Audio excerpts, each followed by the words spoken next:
여러분, C.S. 루이스가 신앙생활이란 무엇인가에 대해서 내렸던 유명한 정의가 하나 있습니다.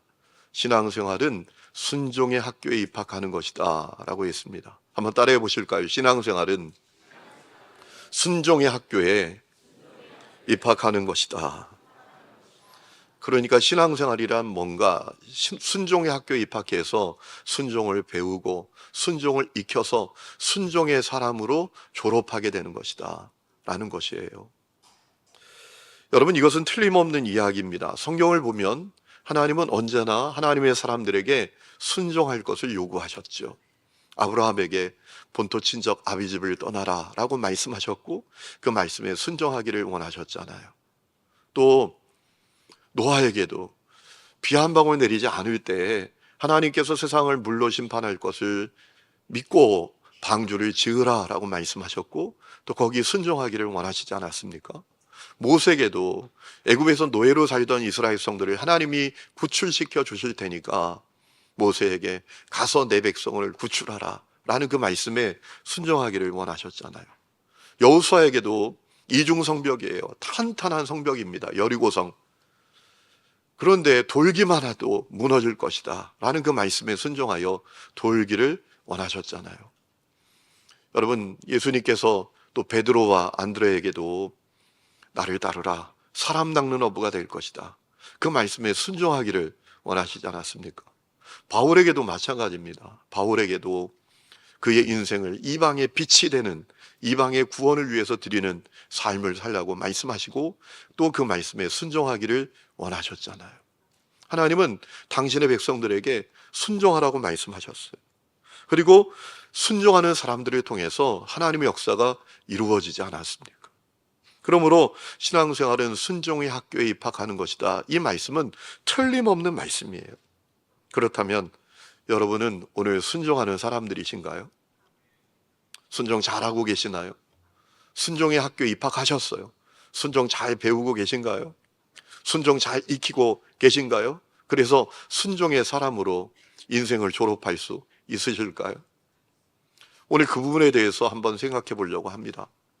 여러분, 이 성경에 최고의 순종의 모델이 되신 분이 있잖아요. 누구죠? 바로 우리 예수님이시죠. 이사야가 오늘 말씀에서 그것을 증언하고 있습니다.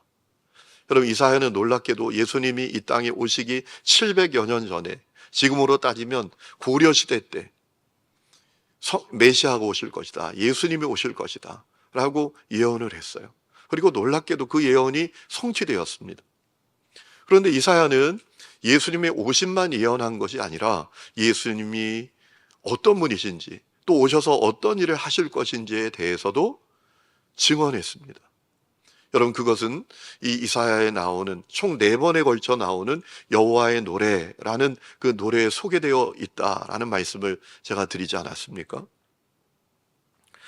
자, 오늘 우리가 읽은 말씀은 이 여호와의 노래 가운데 3번째 여호와의 노래입니다. 여러분, 3번째 이 여호와 종의 노래는 2번째 노래하고 똑같이 여호와의 종이 부르는 노래입니다. 첫 번째 여호와의 종의 노래는 여호와의 종에 대한 노래였는데 2번째, 3번째 여호와의 종의 노래는 마치 예수님이 그 노래를 부르시는 것처럼 여호와의 종이 노래하고 있는 그런 말씀이에요. 자, 여러분, 이 말씀을 통해서 이사야는 예수님이 어떤 분이신지 어떤 일을 하셨는지 우리에게 알려주고 있는데 특별히 한 가지 일을 분명히 하셨다라고 알려주고 있습니다. 그것은 무엇인가? 순종하셨다라는 것입니다. 예수님이 순종하셨다. 그럼 어떻게 순종하셨는가?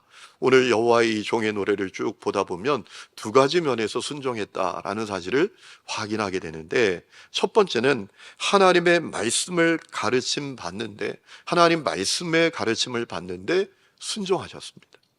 하나님의 말씀을 듣는 데에 순종하셨습니다. 자, 여러분 1절 말씀 보세요. 자, 1절 말씀을 보면 여호와의 종은 주 여호와께서 학자들의 혀를 내게 주셔서 공고한 자를 도와줄 수 있게 하셨다라고 했습니다. 여러분 1절 말씀, 주 여호와께서 학자들의 혀를 내게 주사 나로 공고한 자를 말로 어떻게 도와줄 줄 알게 하셨다라고 했습니다. 여기서 학자라는 단어를 우리가 주목해야 되는데, 이 학자라는 단어는 어떤 의미인가 하면 히브리어 원문을 보면 림무드라는 단어인데, 스승으로부터 가르침을 받는 자라는 것을 의미하는 단어입니다. 제자를 의미하는 단어예요. 그러니까 여호와의 종은 스승 대신 하나님의 가르침을 받아서 지치고 고단한 사람들을 도왔다라는 것입니다. 그들을 격려했다라는 것입니다. 여러분, 이것은 우리 예수님에 대한 말씀이에요. 여러분, 우리 예수님께서 이 땅에 오셔서 하셨던 대표적인 세 가지 사역이 있죠. 첫 번째는 어떤 사역이죠? 말씀을 가르치시는 사역입니다. 두 번째는 천국 복음을 전파하시는 사역이고요. 세 번째 사역은 어떤 것이죠? 모든 병과 모든 약한 것을 고치는 사역이에요. 여러분, 우리 한번 읽어보실까요? 마태복음 9장 35절 다 같이 한번 읽어보겠습니다. 시작. 그들의 회당에서 가르치시며 천국 복음을 전파하시며 모든 병과 모든 약한 것을 고치시니라 라고 했습니다. 예수님의 하신 사역은 세 가지입니다. 말씀을 가르치시고 천국 복음을 전파하시고 모든 병과 약한 것을 고치셨다라고 했어요. 여러분, 교회도 이 사역을 해야 돼요. 교회가 이런저런 사역이 많지만 우리가 집중해야 될 사역은 말씀을 가르치고 복음을 전파하고 모든 병, 약한 것을 치유하는 사역이 교회 사역의 핵심인 것을 믿으시기 바랍니다. 그런데 안타깝게도 오늘 교회들이 문화센터가 되고 사회봉사단체가 되고 음악홀이 되고 그런 모습이 얼마나 많은지 몰라요. 여러분, 교회가 살기 위해선 예수님이 3대 사역, 말씀을 가르치고 천국 복음을 전하고 또 모든 병과 약한 것을 고치는 사역에 집중해야 한다는 겁니다. 자, 그런데 우리 예수님께서 가르치시는 사역을 하셨어요. 그런데 예수님은 자의적으로 가르치지 않으셨습니다. 하나님께서 가르쳐 주신 대로 가르치셨습니다. 여러분, 요한복음 8장 말씀을 보면 알 수 있는데요. 예수님께서 예수님을 부인한 유대인들에게 이렇게 말씀하신 적이 있었습니다. 요한복음 8장 26절입니다. 내가 너희에 대하여 말하고 또 심판할 것이 많이 있다. 그러나 나를 보내신 분은 참되시며 나는 그분에게서 들은 대로 세상에 말하는 것이다. 자, 예수님은 하나님께 들은 대로 말씀하신다라고 하셨어요. 또 28절에는 내가 아무것도 내 마음대로 하지 아니하고 아버지께서 나에게 가르쳐 주신 대로 말한다라는 것을 알게 될 것이다 라고 했습니다. 자, 예수님께서 이 여호와의 종의 노래와 같이 스스로 말씀하시지 않고 하나님께서 가르쳐 주신 것을 말씀하셨다라고 말씀하셨다라는 것입니다. 자, 그러면 어떻게 예수님은 하나님께서 가르쳐 주신 대로 말씀하실 수 있었을까요? 그것은 다른 것 아닙니다. 예수님이 하나님의 말씀을 듣는데 순종하셨기 때문입니다.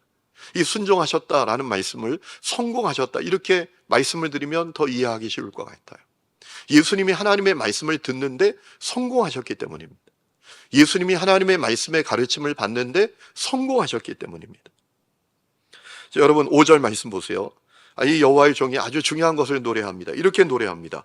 주 여호와께서 나의 귀를 여셨으므로 내가 거역하지도 아니하며 뒤로 물러가지도 아니했다라고 했어요. 자, 하나님께서 말씀하실 때 물러가지 않았대요. 거역하지 않았대요. 그러니까 무슨 얘기입니까? 하나님의 말씀을 듣는데 순종했다라는 거예요. 하나님의 말씀을 듣는데 성공했다라는 것입니다. 여러분, 그 성공, 그 순종은 일방적인 강요나 복종의 요구로 인해서 순종한 게 아닙니다. 마지못해서나 억지로 순종한 것이 아닙니다. 자발적인 순종이었습니다. 그래서 하나님의 말씀을 들을 때 돌아서거나 또 거역하지 않았다라고 했습니다. 여러분, 오늘 우리의 모습은 어떻습니까? 이 말씀을 통해서 우리의 모습을 좀 점검해 보셨으면 좋겠습니다. 오늘 우리는 하나님의 말씀을 듣는데 성공하고 있습니까? 우리는 하나님의 말씀의 가르침을 받는데 성공하고 있습니까? 이거 대단히 중요한 것입니다.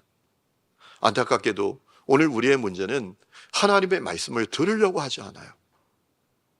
듣기는 들어도 어떻게 듣는가 하면 내가 듣고 싶은 것만 들어요. 취사 선택하는 거예요. 이 말씀을 듣고 싶지 않아. 그러면 안 들어요. 여러분, 사실 그것은 듣는 것이 아니잖아요. 말씀하신 그대로 들어야 그게 듣는 거잖아요. 그런데 오늘 우리는 아예 안 들으려고 하고 들어도 듣고 싶은 것, 내가 원하는 것만 들으려고 한다라는 것입니다. 그래서 우리 삶에 역사가 없다라는 거예요.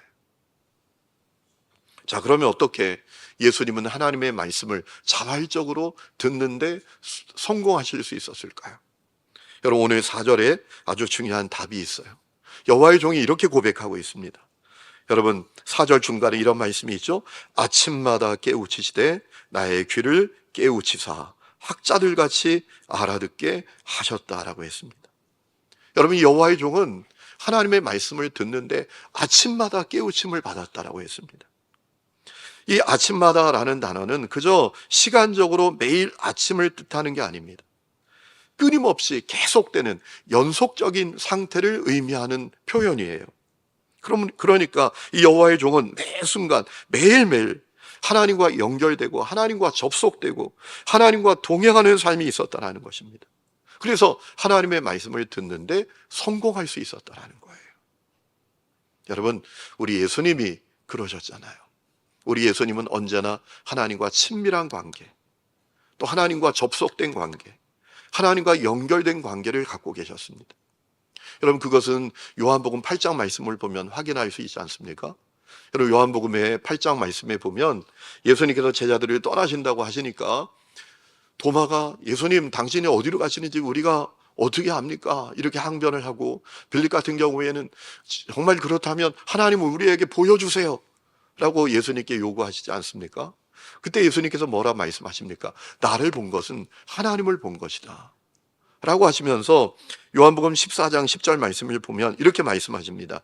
내가 아버지 안에 거하고 아버지는 내 안에 계신 것을 네가 믿지 아니하느냐. 내가 너에게 이르는 말은 스스로 하는 것이 아니라 아버지께서 내 안에 계셔서 그의 일을 하시는 것이라 라고 했습니다. 요한복음 14장 11절에도 내가 아버지 안에 거하고 아버지께서 내 안에 계심을 믿으라 라고 했습니다. 그러니까 무슨 얘기입니까? 성자 예수님과 성부 하나님은 언제나 긴밀히 연결되고 하나인 관계셨다라는 거예요. 늘 접속되어 있는 상태였다라는 것입니다. 항상 교통하고 항상 동행하시는 관계였다라는 것입니다. 그래서 우리 예수님은 하나님의 말씀을 듣는데 성공할 수 있었던 겁니다. 하나님의 가르침을 받는데 순종할 수 있었던 것입니다. 그러니까 예수님과 하나님 사이는 이신전심의 사이였다라고 생각해 볼 수가 있는 것이지요. 여러분, 오늘 우리에게도 이 사건이 일어나야 할 줄로 믿습니다. 여러분, 우리가 하나님의 말씀을 듣는데 성공해야 합니다. 하나님의 가르침을 받는데 순종해야 합니다. 여러분, 듣지 않고 어떻게 역사가 일어납니까? 들어야, 그리고 순종해야 역사가 일어나지 않겠습니까? 그러면 어떻게 우리가 하나님의 말씀을 듣는데 성공할 수 있을까요? 우리가 늘 주님과 동행해야 합니다. 주님과 친밀한 관계를 갖고 있어야 합니다. 주님과 내가 이심전심의 관계가 되어야 합니다. 여러분, 그러면 주님의 말씀을 많이 안 하셔도 우리는 주님의 말씀을 다 듣는데 성공할 수 있습니다. 아니, 주님의 말씀을 안 하셔도 주님의 마음과 뜻을 알 수 있어요. 이게 대단히 중요한 것입니다. 우리가 그저 주님을 가끔 만나고 또 주님과 가끔 연락하고 주님을 말씀 많이 들어본 분, 뭐 이런 관계로 생각해선 절대로 주님의 말씀을 듣는데 성공할 수가 없어요.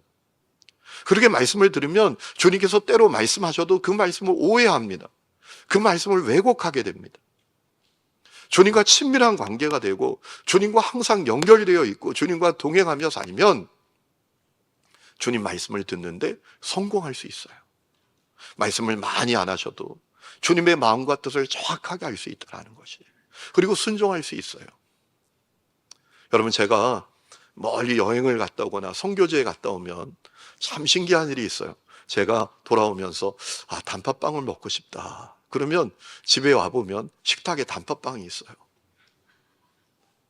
또 돌아오면서 김칫국을 먹고 싶은데 그러면 돌아와 보면 저녁이 딱 제 아내가 김칫국을 끓여놨어요.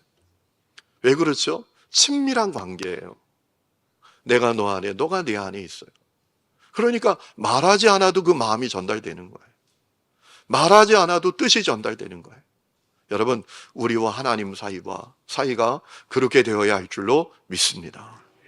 우리가 하나님과의 관계가 그렇게 될 때 우리가 하나님의 말씀을 듣는데 성공할 수 있어요.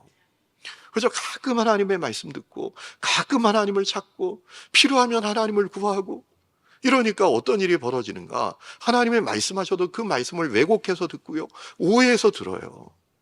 그러니 하나님의 말씀을 잘 몰라요. 하나님의 말씀을 듣는데 계속 실패합니다. 그러니 우리 삶에 하나님의 일하심이 없는 거예요.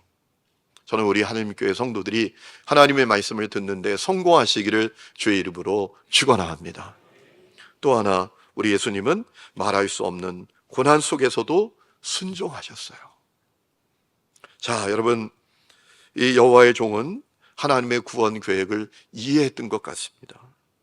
전적으로 타락한 죄인들의 구원을 위해서 하나님께서 나를 사용하신다. 나를 통하여 일하기를 원하신다. 나를 통해서 전적으로 타락한 모든 죄인들의 죄의 문제를 해결하기를 원하신다. 이 위대한 하나님의 구원 계획을 충분히 이해했던 것 같습니다. 그래서 고난 속에서도 순종하는 것입니다. 여러분, 6절에 이렇게 말합니다. 우리 6절 말씀 다 같이 한번 읽어보실까요? 6절 우리 다 같이 읽겠습니다. 여러분 성경으로 읽어보시죠. 시작.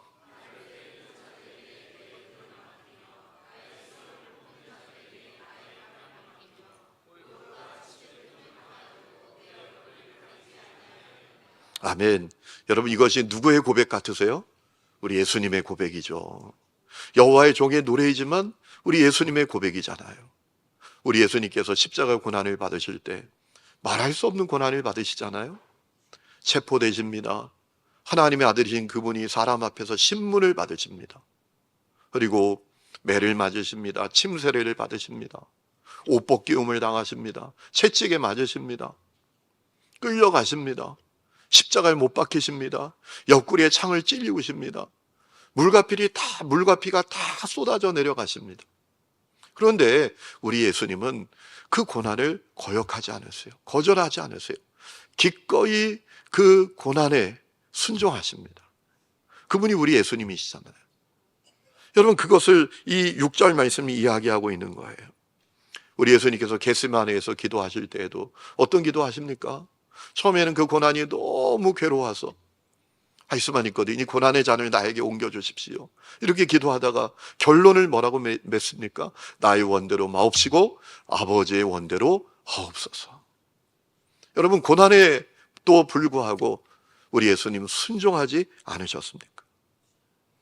여러분, 오늘 말씀을 보면 예수님께서는 말할 수 없는 고난 속에서도 오히려 마음과 얼굴을 부싯돌처럼 강하게 하셨다라고 했어요. 기꺼이 순종하셨다라고 했습니다. 왜냐하면 당신께서 받는 그 고난을 통해서 전적으로 타락한 인간이 구원받는 그 위대한 역사가 일어나고, 참으로 주님을 조롱하고 모욕하는 자들은 수치와 부끄러움을 당하고 결국 주님은 최후 승리를 받으시고 영광을 받으실 것을 우리 예수님이 아셨기 때문이죠. 그래서 7절과 8절, 9절 우리 세번역 성경으로 제가 준비했는데 이렇게 고백을 하셨던 것입니다. 우리 같이 읽어보시겠습니다. 시작. 주 하나님께서 나를 도우시니 그들이 나를 모욕하여도 마음 상하지 않았고 오히려 내가 각오하고 모든 어려움을 견디어냈다. 내가 부끄러움을 당하지 않겠다는 것을 내가 아는 까닭은 나를 의롭다 하신 분이 가까이 계시기 때문이다. 누가 감히 나와 다투겠는가? 함께 법정에 나서보자. 나를 고소할 자가 누구냐? 나를 고발할 자가 있으면 하게 하여라.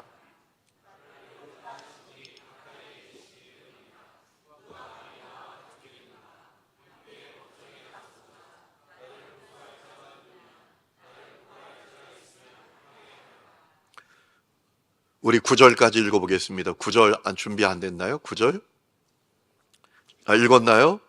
물을 마시는 동안 읽었네요. 여러분, 중요한 것은 주님께서는 고난이 있어도 순종하셨다라는 겁니다. 고난에도 불구하고 순종하셨다라는 것입니다. 여러분, 중요한 것은 고난이 있어도 순종하신 그 주님께서 우리도 주님처럼 고난이 있어도 순종하는 길을 가기를 원하신다라는 것입니다. 우리가 이 사실을 놓치지 말아야 합니다. 여러분, 마가복음 8장 말씀을 보면 예수님께서 가이사랴 빌립보 지역에 가셨을 때 제자들에게 그런 말씀을 하시지 않습니까? 사람들이 날 누구라 하느냐? 사람들이 예수님 엘리야라고 하고요, 또 선지자 중에 하나라고도 하고요, 세례 요한이라고도 합니다. 그때 예수님 뭐라 말씀하시죠? 너희는 나를 누구라 하느냐? 그때 베드로가 주님은 그리스도십니다 라고 말씀을 하시지 않습니까? 그러자 예수님께서 아주 중요한 이야기를 하십니다. 예수님께서 십자가의 고난을 받게 되실 것을 비로소 말씀하시지 않습니까? 그러자 베드로가 항변합니다. 그렇게 해서는 안 된다고 항변해요. 그때 주님께서 네가 하나님의 일은 생각하지 않고 사람의 일만 생각하는구나 라고 베드로를 책망하신 다음에 제자들과 무리들에게 아주 중요한 말씀을 하셨어요. 마가복음 8장 34절입니다. 우리 다 같이 한번 읽어보실까요? 마가복음 8장 30절, 34절 시작. 무리와 제자들을 불러 이르시되 누구든지 나를 따라오려거든 자기를 부인하고 자기 십자가를 지고 나를 따를 것이니라 라고 했습니다. 여러분, 자기 부인하고 자기 십자가 지고 나를 따르라, 그것이 주님의 뜻이었어요. 여러분, 자기 부인하고 자기 십자가 지는 게 뭡니까? 고난이 있어도 순종하는 것이죠. 그것이 자기 부인하고 자기 십자가 지는 것 아니겠습니까? 고난이 있어도 순종하는 것. 그런데 이 말씀은 오늘날 사람들에게 너무나 어려운 말씀이 됐어요. 아니, 너무나 매력적이지 않은 그런 말씀이 되어버렸습니다. 생각조차 하기 어려운 말씀이 되고 말았습니다. 여러분, 순종에는 고난이 따릅니다. 고난은 순종의 일부입니다. 그것은 틀림없는 사실이에요. 하지만 그럼에도 불구하고 오늘 많은 사람들이 고난 없는 신앙생활, 불편하지 않은 신앙생활, 부담 없는 신앙생활을 하기를 원합니다. 자기 부인, 자기 십자가는 특별한 사람들에게 해당되는 것이라고 여깁니다. 가시밭길을 주님이 가고 나는 꽃길만 가기를 원하고 살아요. 그것이 오늘 많은 성도들의 모습이에요. 여러분, 그렇지 않습니까? 사실 목회자인 저도 정말 떳떳하게 말할 수 없어요. 나를 부인하고 내 십자가 지고 주님을 따른다고, 고난이 있어도 주님을 따른다고 자신 있게 말할 수가 없어요. 제가 충주에서 사역하다가 부산으로 내려가게 됐습니다. 충주에서 사역하던 그 교회가 참 괜찮은 교회였어요. 그런데 부산에 있는 교회로 내려가는데, 여러분, 부산은 복음화율이 8%밖에 되지 않아요. 10명을 만나도 예수 믿는 사람 1명 만날까 못 만날까, 그곳이 바로 부산이에요. 선교지와 같은 곳이에요. 그러니까 제가 부산 가는 게 그렇게 어렵더라고요. 도살장에 끌려가는 양과 같은 심정이에요. 주님의 부르심이니까, 사명이니까 가기는 가는데 기꺼이 마음으로 못 가는 거예요. 그래서 내려가는 날 비가 억수로 내리는데 저도 제 아내도 펑펑 울면서 내려갔습니다. 저 스스로도 고난이 있지만 순종의 길, 이거 참 쉽지 않은 문제입니다. 그러나 중요한 사실은 우리 주님은 고난이 있더라도 순종의 길을 가기를 원하신다라는 것입니다. 오늘 여러분은 어떻습니까? 고난이 있어도 순종하는 분들이십니까? 내가 불편해지고 힘들어지고 나를 내려놓고 내 것을 내려놓더라도 순종할 수 있는 사람들입니까? 여러분, 이 고난 주간에 여러분 자신을 잘 점검하고 다시 세워지는 놀라운 은혜가 있기를 주의 이름으로 축원합니다.